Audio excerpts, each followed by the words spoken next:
Welcome to icon India. Icon India మీకు current అఫైర్స్ని రెగ్యులర్గా అందిస్తుంది. ఈ కరెంట్ అఫైర్స్ గ్రూప్ 1, 2, 3, 4 అలాగే other competitive exams, SI constable వీటన్నింటికి కూడా ఉపయోగపడుతుంది. సో ఇలా అందిస్తున్నటువంటి ఈ కరెంట్ అఫైర్స్ ప్రీ పీడిఎఫ్ మీరు కావాలి అని అనుకుంటే మీరు ఐకాన్ ఇండియా యాప్ని డౌన్లోడ్ చేసుకోండి. దాని ద్వారా ఉచితంగా పీడిఎఫ్ని కూడా తీసుకోండి.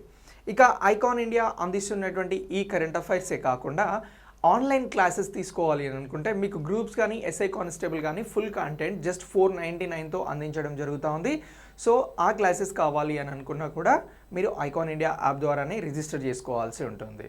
ఇక ఐకాన్ ఇండియా అశోక్ నగర్ కేంద్రంగా ఆఫ్లైన్ గ్రూప్స్ క్లాసెస్ని ప్రారంభించడం జరిగింది. సో ఈ నూతన బ్యాచ్లలో మీరు అడ్మిషన్ తీసుకోవాలి అని అనుకుంటే మాకు కాల్ చేసి మీరు అశోక్ నగర్లో జరుగుతున్నటువంటి గ్రూప్స్ క్లాసెస్ కోసం ఆఫ్లైన్లో జాయిన్ అవ్వచ్చు.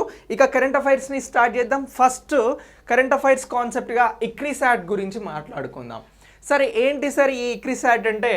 ఇది international crop research institute for the semi arid traffics అని చెప్పేసి అంటా ఉన్నాం. సో మరి ఈ ఇక్రిసాట్కి సంబంధించి మనకు కరెంట్ అఫైర్స్లో ఎందుకు ఇంపార్టెంట్ అయ్యింది అని అంటే ఇక్రిసాట్ 50వ 50 ఇయర్స్ సెలబ్రేషన్స్ అనేవి జరుగుతూ ఉన్నాయి. 1972లో ఈ ఇక్రిసాట్ అనేది భారతదేశంలో ప్రారంభించడం జరిగింది. సార్ ఇక్రిసాట్ భారతదేశంలో ఎక్కడ ఉంది సార్ అని అంటే ఇది తెలంగాణలో పటాన్ చెరువు దగ్గర ఉందండి. ఇక్రిసాట్కి సంబంధించినటువంటిది ఎక్కడ? పటాన్ చెరువు, తెలంగాణ అని అంటున్నాం.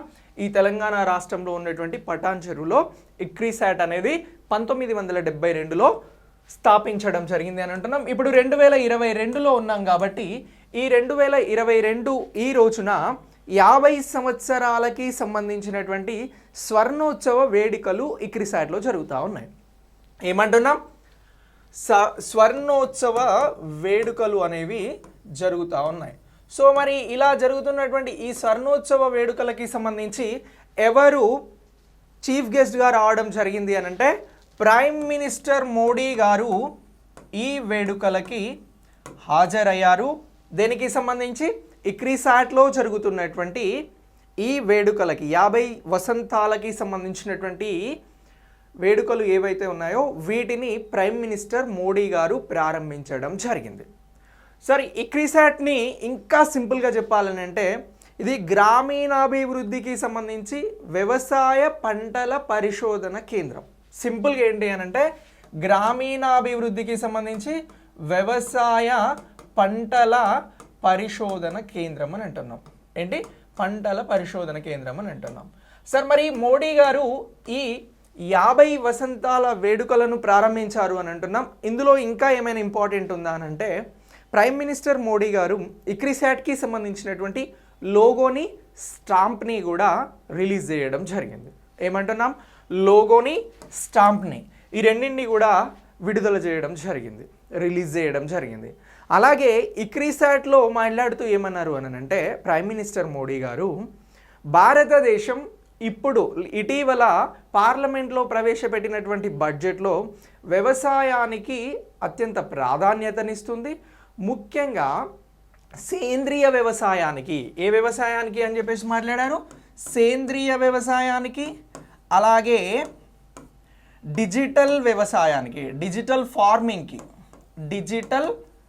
ఫార్మింగ్ అని చెప్పేసి అంటున్నాం. సో దీనికి అధిక ప్రాధాన్యత ఇస్తున్నాము అని చెప్పేసి కూడా మాట్లాడడం జరిగింది. సరే ఇక్కడ మనం డిజిటల్ ఫార్మింగ్ అని అంటున్నాం. డిజిటల్ ఫార్మింగ్ అంటే ఏంటి అని అంటే ఇటీవల వ్యవసాయ రంగంలో డ్రోన్లని ప్రవేశపెట్టాలి, డ్రోన్స్ వినియోగం పెరగాలి అని చెప్పేసి గవర్నమెంట్ డిఫరెంట్ పాలసీస్ని తీసుకురావడం జరుగుతూ ఉంది. సో ఇలా భారతదేశంలో ఉన్నటువంటి 80% పైన ఉన్నటువంటి చిన్న సన్నకారు రైతులు ఎవరైతే ఉన్నారో వారికి కూడా లబ్ధి జరిగేలాగా వ్యవసాయానికి సంబంధించినటువంటి బడ్జెట్ ఏదైతే ఉందో దాన్ని ప్రవేశపెట్టడమే కాదు అలాంటి డిజిటల్ ఫార్మింగ్ విధానాలను ఇంప్లిమెంట్ చేస్తున్నాము అని చెప్పేసి మాట్లాడారు మోడీ గారు. సో ఇలా ఎక్కడ అని అంటున్నాం? హైదరాబాద్ పటాన్ చెరువులో ఉన్నటువంటి ఇక్రిసాట్కి సంబంధించి వివిధ దేశాలలో కూడా ప్రాంతీయ కార్యాలయాలు ఉన్నాయి. సో ఈ ఇక్రిసాట్ అనేది ఇంకా దేనికోసం వర్క్ చేయడం జరుగుతూ ఉంది అని అంటే ఈ వ్యవసాయ పంటల పరిశోధనలతో పాటు ఎక్కడైతే తక్కువ వర్షపాతం ఉంటుందో, మధ్యస్థ వర్షపాతం ఉంటుందో అక్కడ ఉన్నటువంటి భూభాగాలపైన ప్రత్యేకమైన పరిశోధనలు కూడా చేయడం జరుగుతూ ఉంది. ఇది ఒక ఇంటర్ గవర్నమెంటల్ బాడీ. ఇది అలాగే ఏదైతే యునైటెడ్ నేషన్స్ ఉందో దానికి సంబంధించినటువంటి బెనిఫిట్స్ని కూడా తీసుకోవడం జరుగుతూ ఉంది. దానికి సంబంధించినటువంటి ఒక ఏజెన్సీ లాగా కూడా ఇక్రిసాట్ అనేది పనిచేయడం జరుగుతూ ఉంది. ఓకేనా? సో ఇలా ఈ ఇక్రిసాట్కి సంబంధించినటువంటి అంశాన్ని, ఇక్రిసాట్కి సంబంధించి ఇప్పుడు జరుగుతున్నటువంటి 50 years సెలబ్రేషన్స్ గురించి, ఇవి ప్రారంభించినటువంటి మోడీ గారి గురించి, మోడీ గారు ఆవిష్కరించినటువంటి లోగో స్టాంప్ గురించి ఇవన్నీ కూడా గుర్తుంచుకోవాల్సి ఉంటుంది. మిమ్మల్ని ఇక్రిసాట్ అబ్రివేషన్ అడిగినా, అలాగే ఇక్రిసాట్కి సంబంధించి 50 వసంతాల గురించి అడిగినా ఇవన్నీ కూడా అప్డేట్ చేసుకోవాల్సి ఉంటుంది. ఓకే, సో ఇలా ఈ ఇక్రిసాట్కి సంబంధించి 50 years సెలబ్రేషన్స్ని మోడీ గారు ప్రారంభించారు అనేది ఇప్పుడు మనకు చాలా చాలా ఇంపార్టెంట్. Okay, right. ఇక దీని తర్వాత మనం నెక్స్ట్ మరొక అంశాన్ని తెలుసుకుందాం. అదే ఏమంటున్నాము అని అంటే బ్లూ ఎకానమీ అని అంటున్నాం. సో బ్లూ ఎకానమీ అని అంటే ఏంటి అని అంటే సింపుల్గా దీన్ని మనం ట్రాన్స్లేట్ చేసుకుంటే నీలి ఆర్థిక వ్యవస్థ. సో నీలి ఆర్థిక వృద్ధి. మరి ఈ బ్లూ ఎకానమీకి సంబంధించి ఇటీవల భారతదేశానికి సంబంధించినటువంటి earth sciences minister Indrajit Singh గారు ఏమన్నారు అని అంటే బ్లూ ఎకానమీ భారతదేశానికి సంబంధించి 6th డైమెన్షన్ అని చెప్పేసి మాట్లాడడం జరిగింది. ఏమంటున్నాం? బ్లూ ఎకానమీ అనేది భారతదేశానికి సంబంధించి 6th డైమెన్షన్గా 2030 వరకు ఉండబోతుంది అని చెప్పేసి చెప్పారు.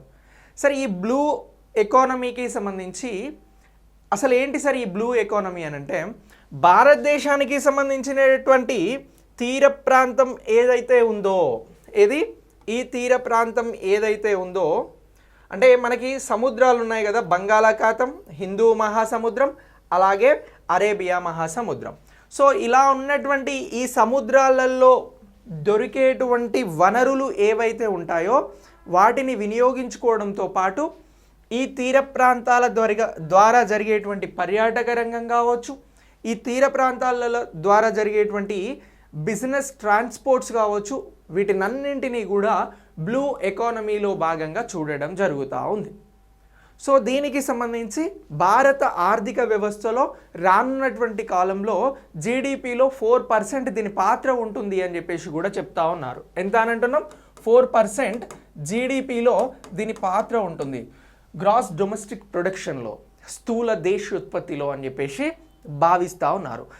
ఇంత 4% అంటే చాలా ఎక్కువ, అది ఓన్లీ బ్లూ ఎకానమీ ద్వారా అని అంటున్నారు. సో ఇలా బ్లూ ఎకానమీకి ప్రియారిటీ అనేది ఉంది. మరి భారతదేశానికి సంబంధించినటువంటి తీర ప్రాంతం ఎంత ఉంది అని అంటే ఎగ్జాక్ట్గా 7,517 కిలోమీటర్లు ఉంది. యావరేజ్గా సుమారుగా అని చెప్పాల్సి వచ్చినప్పుడు 7,500 కిలోమీటర్లు అని అంటాం. కానీ ఎగ్జాక్ట్గా తీర ప్రాంతం పొడవెంత భారతదేశానికి సంబంధించి అని అంటే 7,517 కిలోమీటర్లు, 17 కిలోమీటర్లు. ఓకేనా? సో 7,517 కిలోమీటర్స్ ఉన్నటువంటి ఈ తీర ప్రాంతానికి సంబంధించి మొత్తం 9 రాష్ట్రాలు ఈ తీర ప్రాంతానికి సంబంధించి కీలక పాత్రను పోషిస్తున్నాయి. అలాగే ఈ తీర ప్రాంతాల ద్వారా 12 మేజర్ పోర్ట్స్ అనేవి భారతదేశానికి ఉన్నాయి.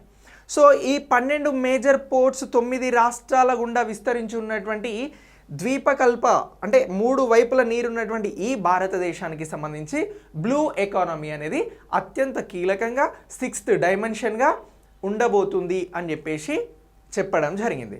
యాక్చువల్గా భారత ఆర్థిక వ్యవస్థకి సంబంధించి 2025 కల్లా లక్ష్యం ఎంత పెట్టుకున్నారు అని అంటే $5 ట్రిలియన్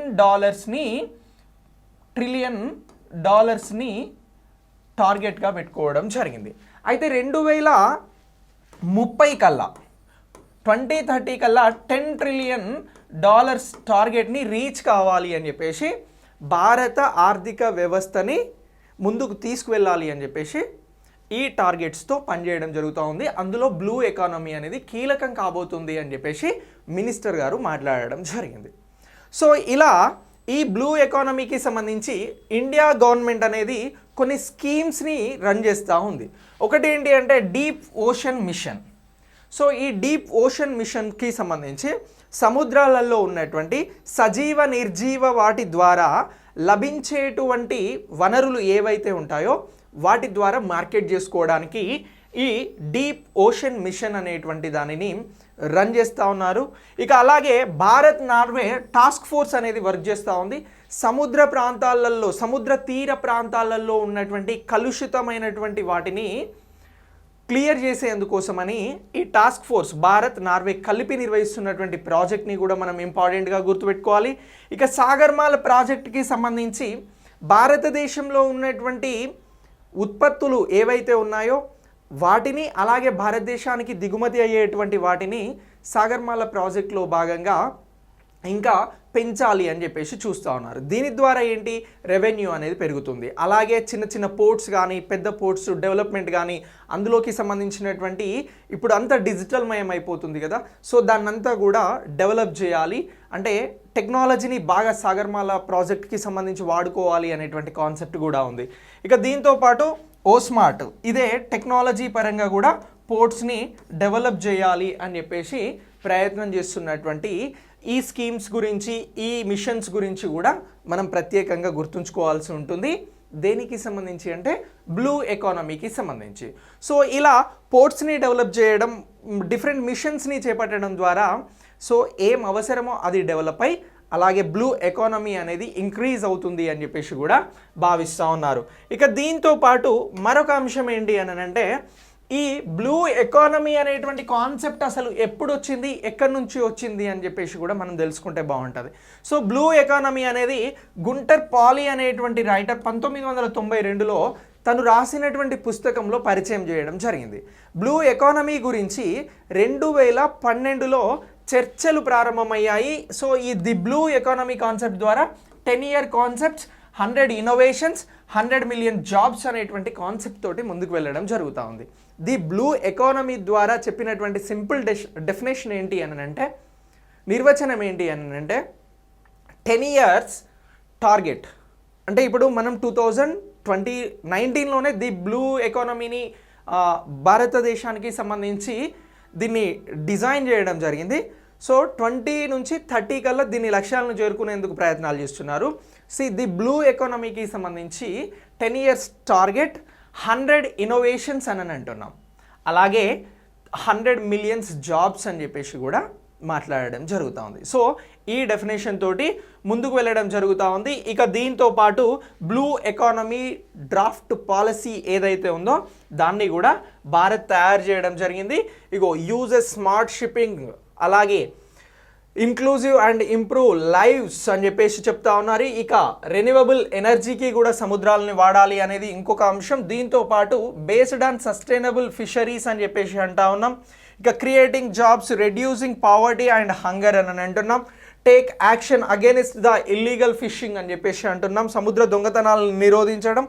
అలాగే ఈ లైఫ్ అండ్ ఓషియన్స్కి సంబంధించినటువంటి అంశాలతో పాటు ప్రొటెక్ట్స్ కోస్టల్ కమ్యూనిటీస్ అని చెప్పేసి అంటా ఉన్నాం. ఇక అలానే ఈ మెరైన్ అండ్ ఓషియన్ పొల్యూషన్ని అరికట్టేందుకే ఇంతకుముందు మనం భారత్, నార్వే కలిసి పనిచేస్తున్నాయని చెప్పేసి కూడా చెప్పడం జరిగింది.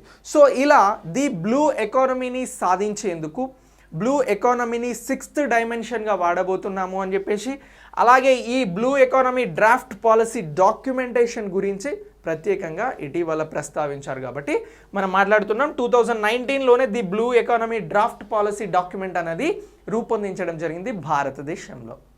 సో ఇలా బ్లూ ఎకానమీ కాన్సెప్ట్ని మీరు బాగా గుర్తుంచుకోండి.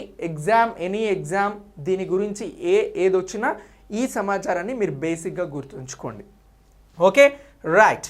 ఇక దీని తర్వాత నెక్స్ట్ ఏంటి అని అంటే NROL 87 మిషన్ అని అంటున్నాం. సో ఇది నేషనల్ రీకనైసెన్స్ ఆఫీస్ లాంచెస్ అండి.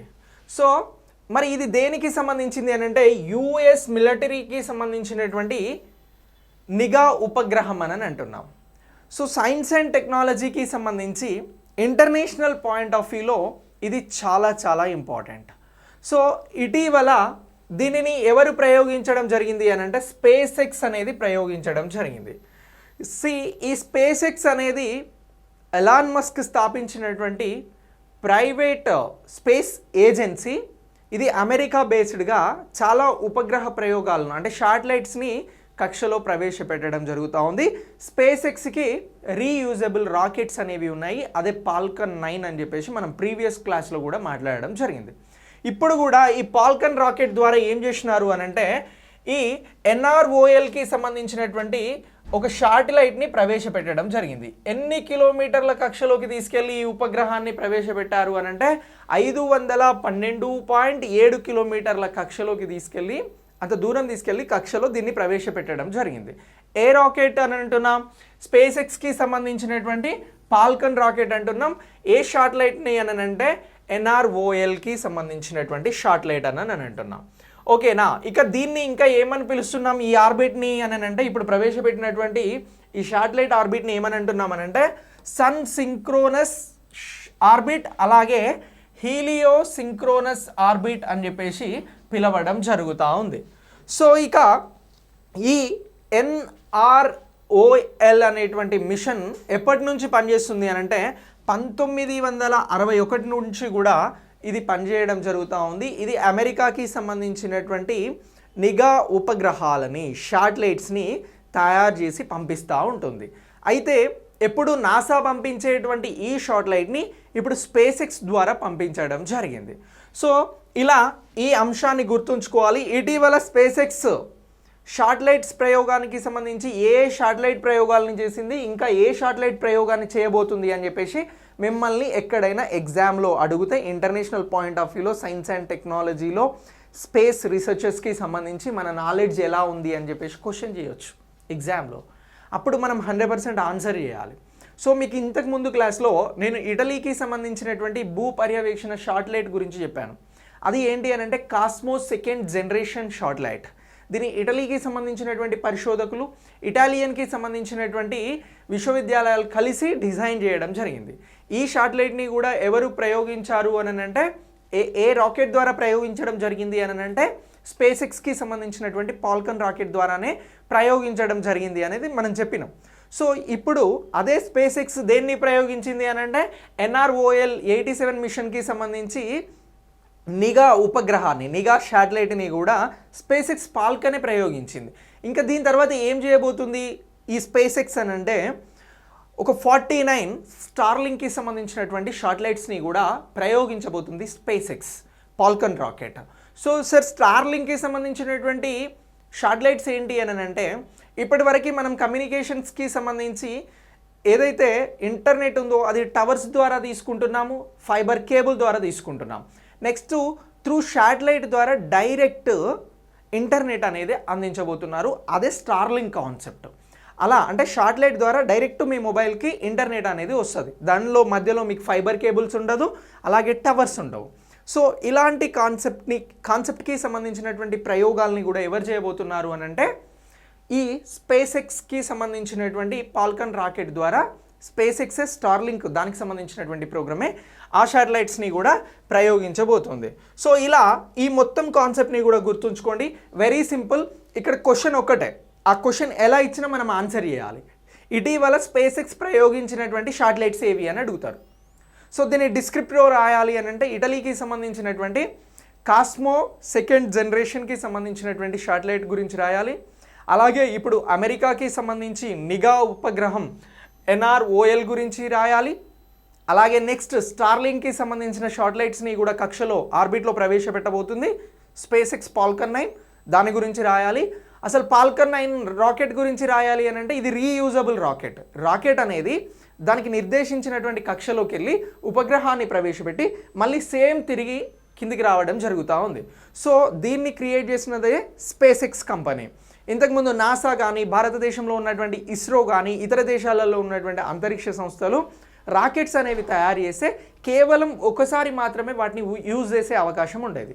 కానీ స్పేస్ ఎక్స్ డిజైన్ చేసినటువంటి ఫాల్కన్ రాకెట్ ఏంటంటే రీయూజబుల్ రాకెట్. ఓకేనా? దీని వలన శాటిలైట్స్ని కక్షలో ప్రవేశపెట్టడానికి చాలా తక్కువ ఖర్చు అనేది అవుతుంది. సైన్స్ అండ్ టెక్నాలజీలో ఇదంతా కూడా మనకి చాలా చాలా ఇంపార్టెంట్. Okay right. ఇక దీని తర్వాత నెక్స్ట్ వైద్య వ్యర్థాల గురించి అంటే మెడికల్ వేస్టేజ్ అని అంటాం కదా. సో ఈ మెడికల్ వేస్టేజ్కి సంబంధించి ప్రపంచ ఆరోగ్య సంస్థ, దాన్ని ఏమంటున్నాం మనం, WHO, వరల్డ్ హెల్త్ ఆర్గనైజేషన్. ఇది యునైటెడ్ నేషన్స్కి సంబంధించినటువంటి ఏజెన్సీ. సో ఇది ప్రపంచ ఆరోగ్య సంస్థ అంటున్నాం. ఇది ఒక రిపోర్ట్ని ఇవ్వడం జరిగింది. ఏమంటున్నాం, ఒక నివేదికని ఇచ్చింది. సో ఈ రిపోర్ట్ దేనికి సంబంధించింది అని అంటే మెడికల్ వేస్టేజ్కి సంబంధించినటువంటి రిపోర్ట్. సో మరి ఈ మీకు జీకే పాయింట్ ఆఫ్ వ్యూలో ఇక్కడ ఒక బిట్ ఇస్తాను. WHO అనేది ఎప్పుడు స్థాపించబడింది అని అంటే 1948 ఏప్రిల్ 7 అని చెప్పేసి గుర్తుంచుకోండి. ఓకేనా, జీకే బిట్ రాదు కావచ్చు ఎగ్జామ్లో, బట్ గుర్తుంచుకోండి ఎప్పుడు స్థాపించబడింది అని అంటే 1948 ఏప్రిల్ 7 అని చెప్పేసి అంటున్నాం. ఏది, వరల్డ్ హెల్త్ ఆర్గనైజేషన్. సో ఈ వరల్డ్ హెల్త్ ఆర్గనైజేషన్ గురించి మనం ఎప్పటి నుంచి ఎక్కువగా వింటున్నాము అని అంటే పాండమిక్ COVID-19 అనేది వచ్చిన దగ్గర నుంచి కూడా ప్రపంచవ్యాప్తంగా కూడా WHO అనే దాని గురించి అంత ముందు కంటే ఎక్కువ వినడం జరుగుతూ ఉంది. ఇప్పుడు ఈ WHO ఏం చెప్పింది అని అంటే ఒక రిపోర్ట్ని రిలీజ్ చేసింది, అది మెడికల్ వేస్టేజ్కి అని అంటున్నాం. Very very important. WHO కానీ, యునైటెడ్ నేషన్ కానీ, యునెస్కో కానీ, యునైటెడ్ నేషన్ డెవలప్మెంట్ ఆర్గనైజేషన్ కానీ, ఎకనామిక్ ఆర్గనైజేషన్ కానీ, అలాగే యునైటెడ్ నేషన్ సెక్యూరిటీ కౌన్సిల్, భద్రతా కౌన్సిల్ కానీ, ఇవన్నీ కూడా మనకు చాలా చాలా ఇంపార్టెంట్. ఓకేనా. సో ఇప్పుడు ఇది ఇచ్చినటువంటి మెడికల్ వేస్టేజ్కి సంబంధించి ఏంటి అని అంటే ఈ COVID-19 వలన ప్రపంచంలో మెడికల్ వేస్టేజ్ బాగా పెరిగింది అని చెప్పేసి WHO చెప్తా ఉంది, వరల్డ్ హెల్త్ ఆర్గనైజేషన్. ఇది ఏం చేసిందట అంటే 2020 మార్చి నుంచి 2021 నవంబర్ వరకు కూడా 87,000 టన్నుల, ఎంత అంటున్నాం, 87,000 టన్స్కి సంబంధించినటువంటి వ్యక్తిగత రక్షణ పరికరాలను పంపింది. ఎవరికి, ప్రపంచ దేశాలకి పంపింది. సో అప్పుడు పంపినటువంటి 87,000 టన్నులకి సంబంధించినటువంటి వ్యక్తిగత రక్షణ పరికరాలు, మెడికల్ పరికరాలు ఏవైతే ఉన్నాయో అవన్నీ కూడా ఇప్పుడు వేస్టేజ్గా మారాయి అని చెప్పేసి అంచనా వేసింది. ఇక దీంతో పాటు 140 మిలియన్ టన్స్కి సంబంధించినటువంటి కిట్స్ని కూడా పంపింది. ఏంటి కిట్స్ని, ఈ COVID-19కి సంబంధించినటువంటి కిట్స్ని కూడా ఎంత పంపింది అంటే 140 మిలియన్ టన్స్ని ప్రపంచ దేశాలకు పంపింది. లలో 2,600 టన్నుల వ్యర్థ పదార్థాలు ఉత్పత్తి అయి ఉంటాయి అని చెప్పేసి కూడా WHO ప్రజెంట్ రిపోర్ట్లో అంచనాలను వేయడం జరిగింది. ఇక దీంతో పాటు ఇది రసాయన వ్యర్థాలుగా ఎంత మారింది అని అంటే ఇది వాటర్ పర్సెంటేజ్లో చెప్పాల్సి వచ్చినప్పుడు 7,31,000 లీటర్ల రసాయన వ్యర్థాలు కూడా ఈ కిట్ల ద్వారా బయటికి వచ్చే అవకాశం ఉంది అని చెప్పేసి కూడా వరల్డ్ హెల్త్ ఆర్గనైజేషన్ చెప్పడం జరుగుతూ ఉంది, ప్రపంచ ఆరోగ్య సంస్థ. ఇక దీంతో పాటు మొత్తం 8 బిలియన్ డోసుల వ్యాక్సిన్లను కూడా WHO ప్రపంచ దేశాలకి పంపింది. ఎన్ని బిలియన్ డోసులు అని అంటున్నాం, 8 బిలియన్ డోసులు అని అంటున్నాం. సో ఇలా ఈ టీకాలకి సంబంధించి మనం ఈ మెడికల్ అంటే మనం టీకా వేయించుకున్నప్పుడు దానికి సంబంధించినటువంటి సిరంజులు కానీ, సేఫ్టీ బ్యాగ్స్ కానీ, అలాగే సూదులు ఏవైతే నీడిల్స్ ఏవైతే ఉంటాయో ఇవి కానీ, వీటికి సంబంధించిన వ్యర్థ పదార్థాలు 1,44,000 టన్నులు ఇప్పటికే వేస్టేజ్ రూపంలో అయ్యాయి అని చెప్పేసి కూడా ఈ వరల్డ్ హెల్త్ ఆర్గనైజేషన్ చెప్పడం జరుగుతూ ఉంది. సో ఇలా ఈ ప్రపంచంలోనే ప్రొడ్యూస్ అవుతున్నటువంటి మెడికల్ వేస్టేజ్కి సంబంధించినటువంటి రిపోర్ట్ని ఇటీవల ఎవరిచ్చారు అంటే వరల్డ్ హెల్త్ ఆర్గనైజేషన్. సో అది ఇంకా డీప్గా మనల్ని క్వశ్చన్ రూపంలో అడగాలి, దీని మీద ఇంకా నాలెడ్జ్ని టెస్ట్ చేయాలనుకుంటే ఇప్పుడు మనం చెప్తున్నటువంటి ఏవైతే ఫిగర్స్ ఉన్నాయో వాటిని గురించి అడగడానికి అవకాశం ఉంది. ఇక ఈ నివేదిక ప్రకారం 30% ఆరోగ్య సంరక్షణకి సంబంధించి వైద్య వ్యర్థాలను నిర్వహించడానికి సిద్ధంగా లేరు అని కూడా చెప్తా ఉంది. మొత్తం మెడికల్ వేస్టేజ్ వస్తుంది, ఇందులో 30% మొత్తానికే ఈ మెడికల్ వేస్టేజ్ని కంట్రోల్ చేయడానికి సిద్ధంగా లేరు అని చెప్పేసి కూడా వరల్డ్ హెల్త్ ఆర్గనైజేషన్ చెప్పడం జరుగుతూ ఉంది. ఇక 60% తక్కువ అభివృద్ధి చెందినటువంటి దేశాలలో ఈ వేస్టేజ్ని కంట్రోల్ చేయడానికి సంబంధించినటువంటి వారు ఉన్నారు అని చెప్పేసి కూడా చెప్తా ఉంది. సో ఇలా ఈ మెడికల్ వేస్టేజీని మరి అరికట్టాలి అని అంటే ఏం చేయాలి అని చెప్పేసి కూడా WHO ఈ రిపోర్ట్ సందర్భంగా చెప్తా ఉంది అని అంటే COVID-19 వ్యర్థ పదార్థాల నిర్వహణ సమస్యలను బలమైన జాతీయ విధానాల ద్వారా నేషనల్ పాలసీస్ ద్వారా అరికట్టవచ్చు అని చెప్తుంది. ప్రజలకి సంబంధించినటువంటి జవాబుదారీతనం ద్వారా దీన్ని అరికట్టవచ్చు అని చెప్తుంది. అలాగే క్రమమైనటువంటి పర్యవేక్షణ పరివర్తన మార్పులు దీంతో పాటు శ్రామిక శక్తి అభివృద్ధిని పెంచడం ద్వారా కూడా మెడికల్ వేస్టేజ్ని అరికట్టే అవకాశం ఉంది ప్రపంచ దేశాలలో అని చెప్తుంది. సో ఇలా మెడికల్ వేస్టేజీకి సంబంధించి WHO ఇచ్చినటువంటి రిపోర్ట్స్ ఏవైతే ఉన్నాయో ఇవి మనకు చాలా చాలా ఇంపార్టెంట్. Okay right. ఇక దీని తర్వాత నెక్స్ట్ చూడండి statue of equality. So statue of ఈక్వాలిటీకి సంబంధించి హైదరాబాద్ ముచ్చింతల్ దగ్గర ఏదైతే చిన్నజీయర్ స్వామి ఆశ్రమం ఉందో అందులో స్టాచ్యూ ఆఫ్ ఈక్వాలిటీని ఏర్పాటు చేయడం జరుగుతూ ఉంది. దీని ఇనాగ్రేషన్ కూడా ప్రైమ్ మినిస్టర్ మోడీ గారు చేయడం జరిగింది. ఓకే సో ఈ స్టాచ్యూ ఆఫ్ ఈక్వాలిటీకి సంబంధించి ఇది సెకండ్ లార్జెస్ట్ స్టాచ్యూ అని చెప్పేసి అంటున్నాం. ఫస్ట్ లార్జెస్ట్ స్టాచ్యూ వచ్చి ఎవరిది అని అంటే ఇండియాలో సర్దార్ వల్లభాయ్ పటేల్ది. ఓకేనా. సో దాని తర్వాత సెకండ్ లార్జెస్ట్ దీని స్టాచ్యూ అని అంటున్నాం. ఇంకా దీని హైట్ వచ్చి 216 ఫీట్స్ అని అంటున్నాం. 216 ఫీట్స్ తోటి ఈ స్టాచ్యూ అనేది ఉంది. దీని ఇనాగ్రేషన్ అనేది 5 ఫిబ్రవరి 2022 జరిగింది. ఎక్కడ జరిగింది అని అంటే హైదరాబాద్కి శంషాబాద్ దగ్గరలో ఉన్నటువంటి ముచ్చింతల్ దగ్గర ఉన్నటువంటి చిన్నజీయర్ స్వామి ఆశ్రమంలో ఏర్పాటు చేసినటువంటిదే ఈ స్టాచ్యూ ఆఫ్ ఈక్వాలిటీ. సో దీనికి సంబంధించి ప్రైమ్ మినిస్టర్ మోడీ గారు అటెండ్ అయ్యారు అని అంటున్నాం. మరి ఈ స్టాచ్యూ ఆఫ్ ఈక్వాలిటీ పేరుతో ఇప్పుడు ఈ రామానుజాచార్యులు ఎవరు అని అంటే ఇతనే రామానుజాచార్యులు. సార్ ఈ విగ్రహం ఎక్కడ తయారు చేశారు సార్ ఇంత పెద్ద విగ్రహం అంటే ఇది మేడ్ ఇన్ చైనాలో డిజైన్ చేయడం జరిగింది. చైనా ఇంజనీర్స్ వచ్చి దీన్ని ఇన్స్టాల్ చేస్తున్నారు, అంటే దీన్ని అక్కడ ప్రతిష్ఠించడం జరుగుతూ ఉంది. దీనికి సంబంధించిన పూజలు కార్యక్రమాలు అన్నీ కూడా జరుగుతూ ఉన్నాయి. సో ఇది గుర్తుంచుకోండి. ఇతను తమిళనాడుకి సంబంధించినటువంటి శ్రీ పెరంబుద్దూరులో 1717వ సంవత్సరంలో జన్మించడం జరిగింది. ఎప్పుడు 1017వ సంవత్సరంలో ఈ రామానుజాచార్యుల వారు తమిళనాడులో జన్మించడం జరిగింది. మరి ఈయన తమిళనాడులో జన్మించిన తర్వాత 1017 తర్వాత ఇతను ఏంటంటే భారతదేశంలో అన్ని ప్రాంతాలని సందర్శించడం జరిగింది, పర్యటన చేయడం జరిగింది. ఆ సందర్భంగా ఇతన్ని వైదిక తత్వవేత్త సంఘ సంస్కర్తగా అందరూ గౌరవించారు. ఏమంటున్నాం? వైదిక తత్వవేత్త అలాగే సంఘ సంస్కర్త రామానుజాచార్యుల వారు అని చెప్పేసి అంటా ఉన్నాం. మరి 1000వ సంవత్సరం అప్పుడే ఇతను, మనం ఇప్పుడు 2022లో ఉన్నాం. సో 1000వ సంవత్సరం అప్పుడే 1000 సంవత్సరాల క్రితమే ఇతను సంఘ సంస్కర్తగా వైదిక తత్వవేత్తగా ఉన్నాడు. కాబట్టి ఇప్పుడు అతన్ని గౌరవించడం కోసం ఈ స్టాచ్యూ ఆఫ్ ఈక్వాలిటీ అనేటువంటి పేరుతో అతని విగ్రహాన్ని ప్రతిష్ఠించడం జరుగుతుంది. భారతదేశంలోనే సెకండ్ లార్జెస్ట్ స్టాచ్యూ ఇది, దీన్ని గుర్తుంచుకోండి. ఇక ఇతను భక్తి ఉద్యమానికి సంబంధించి పునర్జీవాన్ని ఇచ్చాడు అనేది కూడా ఈ కాన్సెప్ట్ని కూడా మనం గుర్తుంచుకోవాలి. ఇక దీంతో పాటు నవరత్నాలు అని పిలువబడేటువంటి 9 గ్రంథాలను కూడా ఈ రామానుజాచార్యుల వారు రచించడం జరిగింది. ఇటీవల హైదరాబాదు చిన్నజీయర్ స్వామి ఆశ్రమానికి సంబంధించి సెకండ్ లార్జెస్ట్ స్టాచ్యూ అనేది ప్రతిష్ఠించడం జరిగింది. ఇక్కడ ప్రతిష్ఠించినటువంటి ఈ రామానుజాచార్యుల వారికి సంబంధించి ఇతను రాసినటువంటిది ఏంటి అని అంటే, రైటింగ్స్ ఏంటి అని అంటే నవరత్నాలు అని పిలువబడేటువంటి 9 గ్రంథాలను రచించాడు అని చెప్పేసి గుర్తుంచుకుంటే సరిపోతుంది. ఓకే. సో ఇక దీని తర్వాత మనం ఇంటెలిజెంట్ ట్రాన్స్పోర్టేషన్ సిస్టమ్ గురించి తెలుసుకోవాలి. సార్ ఈ ఇంటెలిజెన్స్ ట్రాన్స్పోర్టేషన్ సిస్టమ్ అనేది వెరీ వెరీ ఇంపార్టెంట్ టు అస్.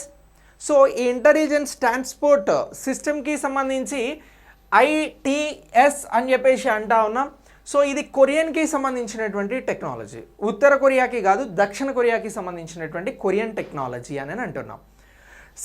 ఈ కొరియన్ టెక్నాలజీకి సంబంధించి ఈ ITS ఏదైతే ఉందో దీనిని ఇంటెలిజెన్స్ ట్రాన్స్పోర్టేషన్ సిస్టమ్ అని అంటున్నాం.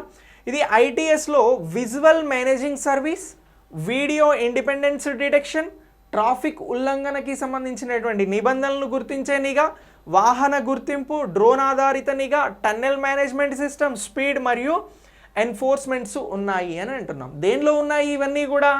ఈ ఇంటెలిజెంట్ ట్రాన్స్పోర్టేషన్ సిస్టంలో ఉన్నాయి అని అంటున్నాం.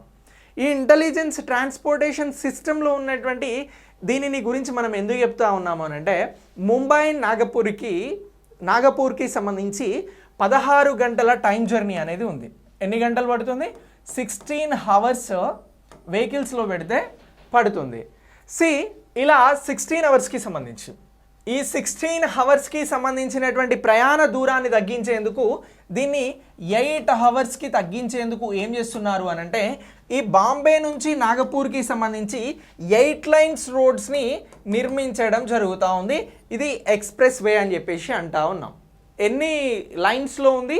8 లైన్స్లో ముంబై నుంచి నాగపూర్కి సంబంధించి ఎక్స్ప్రెస్ వేని నిర్మిస్తున్నారు. భారతదేశంలో అతిపెద్ద ఎక్స్ప్రెస్ వే ఇప్పుడు ఇది. సో దీనికి సంబంధించి ప్రయాణించడానికి దూరం ఎంత తగ్గుతుంది, టైం ఎంత తగ్గుతుంది అని అంటే 16 గంటల నుంచి 8 గంటలు తగ్గుతుంది. ఎక్కడి నుంచి ఎక్కడికి అని అంటున్నా? ముంబై నుంచి నాగపూర్కి సంబంధించి. సో ఈ ముంబై నుంచి నాగపూర్కి నిర్మిస్తున్నటువంటి ఈ ఎక్స్ప్రెస్ వే ఏదైతే ఉందో దీనికి సంబంధించి ఏం చేస్తూ ఉన్నారు అని అంటే, ఐటీఎస్ ఇంటెలిజెంట్ ట్రాన్స్పోర్టేషన్ సిస్టమ్ని డెవలప్ చేస్తూ ఉన్నారు. ఇలా డెవలప్ చేస్తున్నటువంటి ఈ సిస్టమ్కి సంబంధించి దీనిని Mumbai and Nagpur express way ఏదైతే ఉందో దానిలో వాడబోతూ ఉన్నారు. సో అలా వాడుతున్నటువంటి ఈ ఇంటెలిజెన్స్ ట్రాన్స్పోర్టేషన్ సిస్టమ్ ఏదైతే ఉందో దీన్ని మనం బాగా గుర్తుంచుకోవాలి. ఇటీవల ఏ ఎక్స్ప్రెస్ వేకి సంబంధించి ఇంటెలిజెన్స్ ట్రాన్స్పోర్ట్ సిస్టమ్ని వాడారు అని అంటే ముంబై నాగపూర్కి సంబంధించినటువంటి ఎక్స్ప్రెస్ వేలో వాడుతున్నటువంటి టెక్నాలజీ ఏంటి అని అంటే Korean technology intelligence transportation system అని చెప్పేసి అంటా ఉన్నాం. సో ఇలా ఈ సిస్టమ్ గురించి గుర్తుంచుకోవాలి. ఈ ఎక్స్ప్రెస్ వే అనేది ఎప్పుడు ప్రారంభించబడుతుంది అని అంటే ఫిబ్రవరిలో ప్రారంభించబడుతుంది. అంటే ఈ మంత్కి సంబంధించి లాస్ట్ వీక్లో దీన్ని ప్రారంభించడం జరుగుతూ ఉంది. ఎప్పుడు అని అంటున్నాం?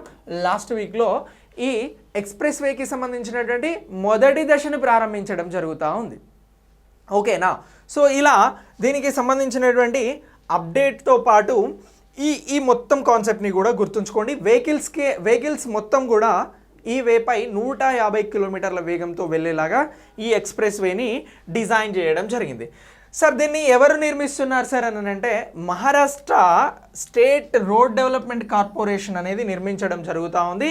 ఇక దీనికి సంబంధించి సహకార నిధిగా కొరియన్ ఫండింగ్ చేస్తూ ఉంది. అందుకే ఈ కొరియాకి సంబంధించినటువంటి ఇంటెలిజెంట్ ట్రాన్స్పోర్టేషన్ సిస్టమ్ అనేది ఈ రోడ్కి సంబంధించి ఈ ఎక్స్ప్రెస్ వేకి సంబంధించి వాడుతూ ఉన్నాం. ఇక భారతదేశంలో అతిపెద్ద ఎక్స్ప్రెస్ వే ఏంటి అని అంటే ఇక నుంచి మీరు గుర్తుంచుకోవాల్సింది ముంబై అండ్ నాగపూర్కి సంబంధించినటువంటి ఎక్స్ప్రెస్ వే 16 గంటలు ఉన్నటువంటి ప్రస్తుత జర్నీ 8 గంటలకు తగ్గుతుంది.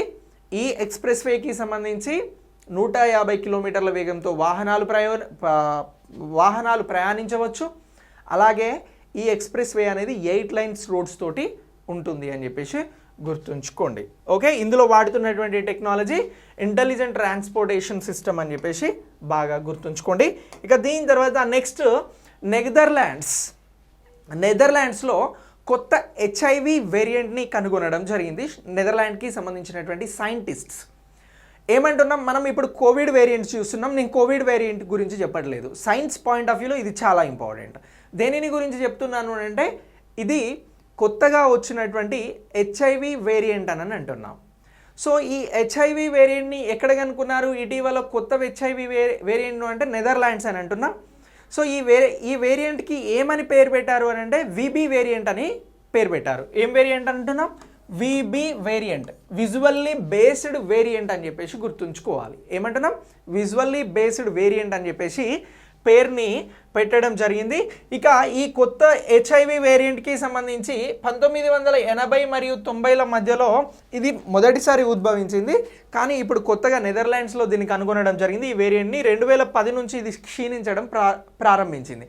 అయితే ఆ తర్వాత ఏమైందనంటే ఉగాండాకి సంబంధించినటువంటి దేశంలో, అలాగే ఈ యుఎస్కి సంబంధించినటువంటి పశ్చిమ ఐరోపా దేశాలకి సంబంధించినటువంటివి కలిపి ఈ హెచ్ఐవి కొత్త వేరియంట్ కోసం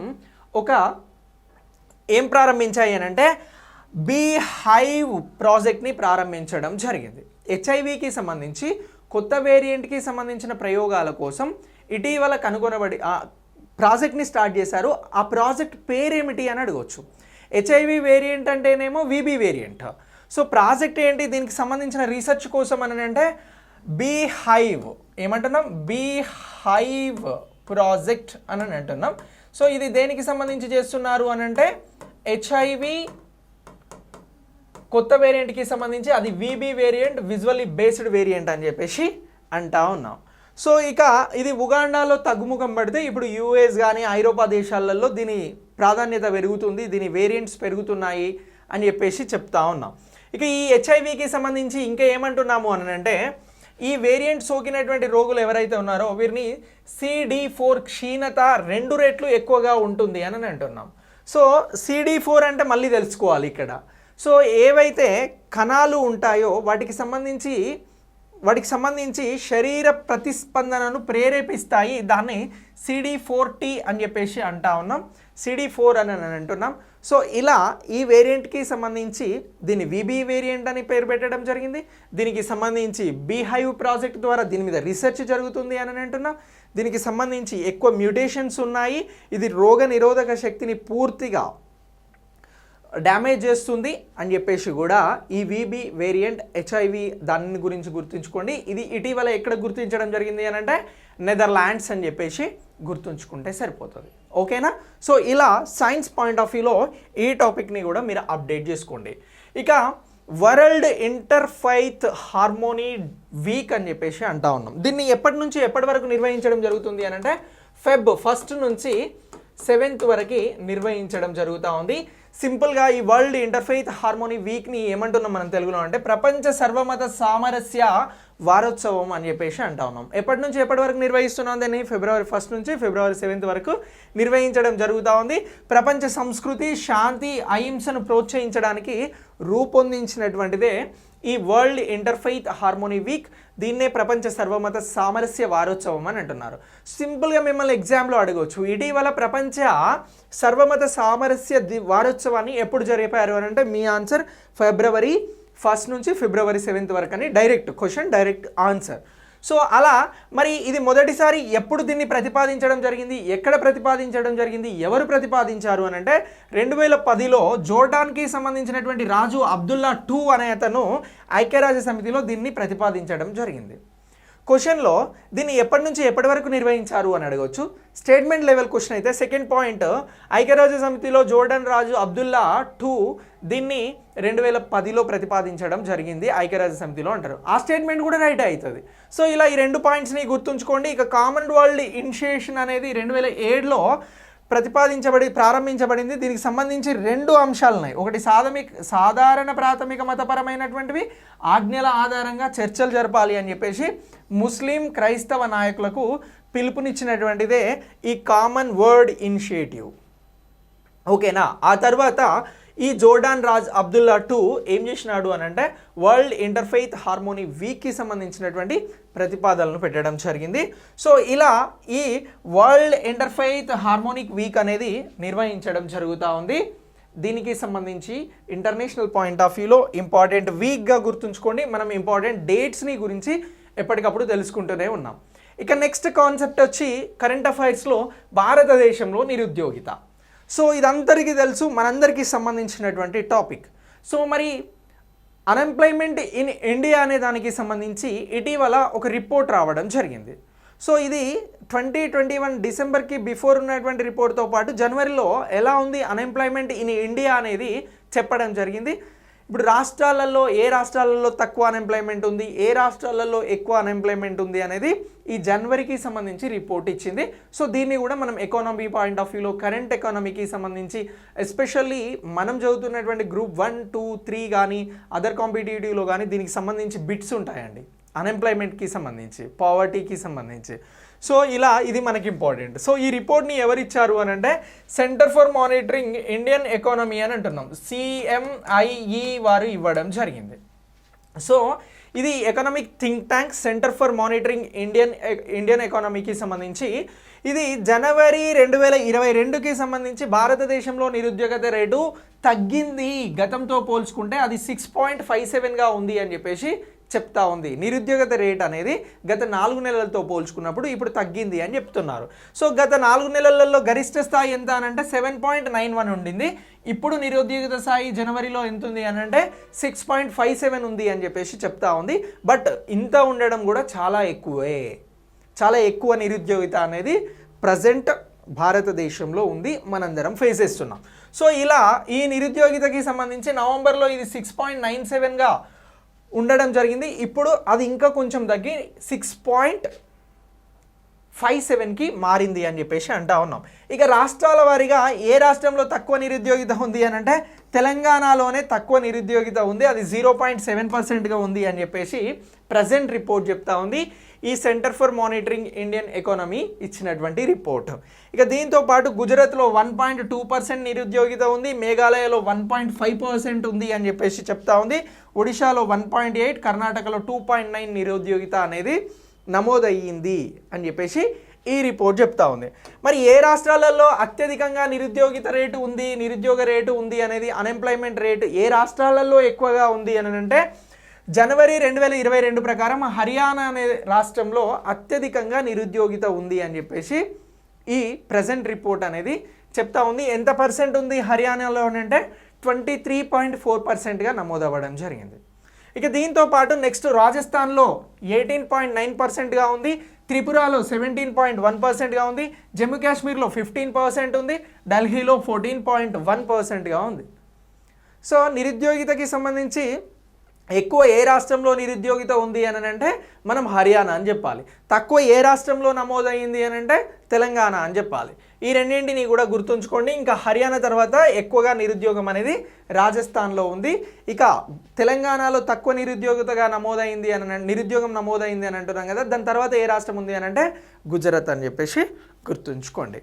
ఇక దీని తర్వాత గ్రామీణ నిరుద్యోగం గురించి కూడా ప్రత్యేకంగా చెప్పడం జరిగింది. 2022 జనవరిలో గ్రామీణ నిరుద్యోగం అనేది 5.84%గా ఉంది అని చెప్పేసి దానికి తగ్గింది అని అంటున్నాం.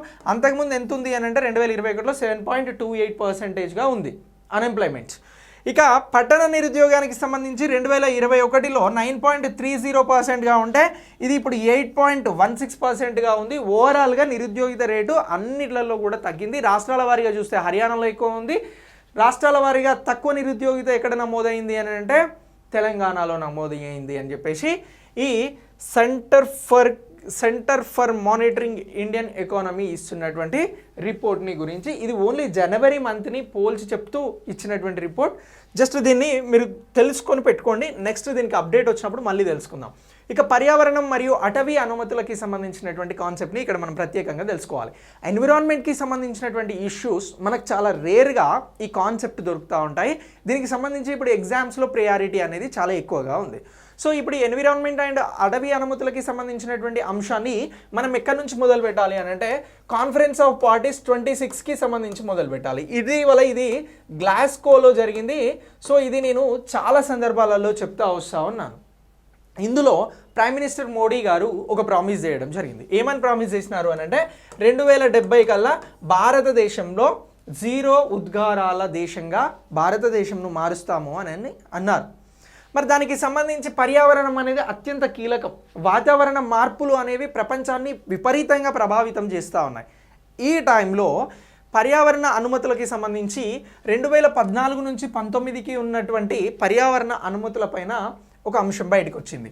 ఏమని చెప్పింది అని అంటే ministry of environment, forest and climate చేంజెస్కి సంబంధించి 11,500 పర్యావరణ అనుమతులు అనేవి 2014 నుంచి 2019 మధ్యన మంజూరు చేయబడ్డాయి అని చెప్పేసి చెప్పింది. ఇంత పెద్ద మేర అనుమతులు ఇస్తే భారతదేశంలో పర్యావరణాన్ని కాపాడడం, వాతావరణ మార్పులకు లోను కాకుండా చూడడం అనేది ఇంపాసిబుల్ అనేది ఇప్పుడు పర్యావరణవేత్తలు చెప్తున్నటువంటి మాట. మరి ఇలా ఎక్కువగా అనుమతులు అనేవి ఇస్తున్నారు. దీనికి సంబంధించి ఏంటి అని అంటే రాజకీయంగా ఒక ఇంటెన్షన్, అంటే పర్యావరణాన్ని కాపాడాలన్న ఇంటెన్షన్ లేకపోవడమే అని చెప్పేసి కూడా చెప్తా ఉన్నారు. మరి భారత రాజ్యాంగంలో ఆర్టికల్ 48 ఏం చెప్తుంది అని అంటే భారతదేశానికి సంబంధించినటువంటి పర్యావరణాన్ని కాపాడడానికి కేంద్ర రాష్ట్ర ప్రభుత్వాలు తమ చర్యలను కొనసాగించాలి అని చెప్తా ఉంది. ఇక ఆర్టికల్ 51 ఏం చెప్తా ఉంది అని అంటే ప్రతి పౌరుడు కూడా పర్యావరణాన్ని పరిరక్షించేందుకు పాటుపడాలి అని చెప్పేసి కూడా ఈ ఆర్టికల్ 51A చెప్తా ఉంది. 48A ప్రభుత్వం కాపాడాల్సినటువంటి విధులు బాధ్యతల గురించి చెప్తా ఉంది పర్యావరణానికి సంబంధించి. ఆర్టికల్ 51 వ్యక్తిగతంగా మనం చేయాల్సినటువంటి బాధ్యతలను గురించి చెప్తా ఉంది పర్యావరణానికి సంబంధించి. ఓకేనా? సో ఇలా వరల్డ్ ఎన్విరాన్మెంట్ డే ఎప్పుడు ఉంది? June 5th. ఇది కూడా జస్ట్ మీరు అప్డేట్ చేసుకోండి జీకే పాయింట్ ఆఫ్ వ్యూలో ఇంపార్టెంట్ డేట్స్కి సంబంధించి. ఓకేనా? ఇక వన్యప్రాణులకి సంబంధించినటువంటి రక్షణ చట్టం అనేది 1972 ఉంది. అలాగే అటవీ పరిరక్షణ చట్టం 1980 ఉంది. ఇక పర్యావరణ రక్షణ చట్టం 1986 ఉంది. నేషనల్ గ్రీన్ ట్రిబ్యునల్ అనేది 2010 ఉంది. ఇక దీంతో పాటు కోస్టల్ రెగ్యులేషన్ జోన్ నోటిఫికేషన్ 2011 ఉంది. ఎన్విరాన్మెంట్ ఇంపాక్ట్ అసెస్మెంట్ 2006 అనేది కూడా మనకు ఉంది. సో ఇలాంటి చట్టాలు ఉన్న అనుమతులు అనేవి చాలా సులువుగా లభిస్తున్నాయి. దీనివల్ల పర్యావరణం అనేది దెబ్బతింటుంది అనేది ప్రజెంట్ ఉన్నటువంటి కాన్సెప్ట్. సో ఎన్విరాన్మెంట్కి సంబంధించి ఇవన్నీ కూడా చాలా చాలా ఇంపార్టెంట్ అని అంటున్నాం. ఇక 2006లో భారతదేశంలో ఉన్నటువంటి పర్యావరణ పరిస్థితులు, వాటికి సంబంధించినటువంటి అనుమతులను చూసినటువంటి ఈ organisation for economic cooperation and development అనేది ఏదైతే ఉందో యునైటెడ్ నేషన్స్కి రిలేటెడ్గా అనుబంధంగా ఉన్నటువంటి సంస్థ, ఇది ఏం చేసింది అంటే భారతదేశంలోని అన్ని పర్యావరణ సంస్థలు ఎదుర్కొంటున్నటువంటి ముఖ్యమైన నిధుల పరిమితులకి సంబంధించి బలమైన రాజకీయ సంకల్పం లేకపోవడమే అని చెప్పేసి చెప్పింది.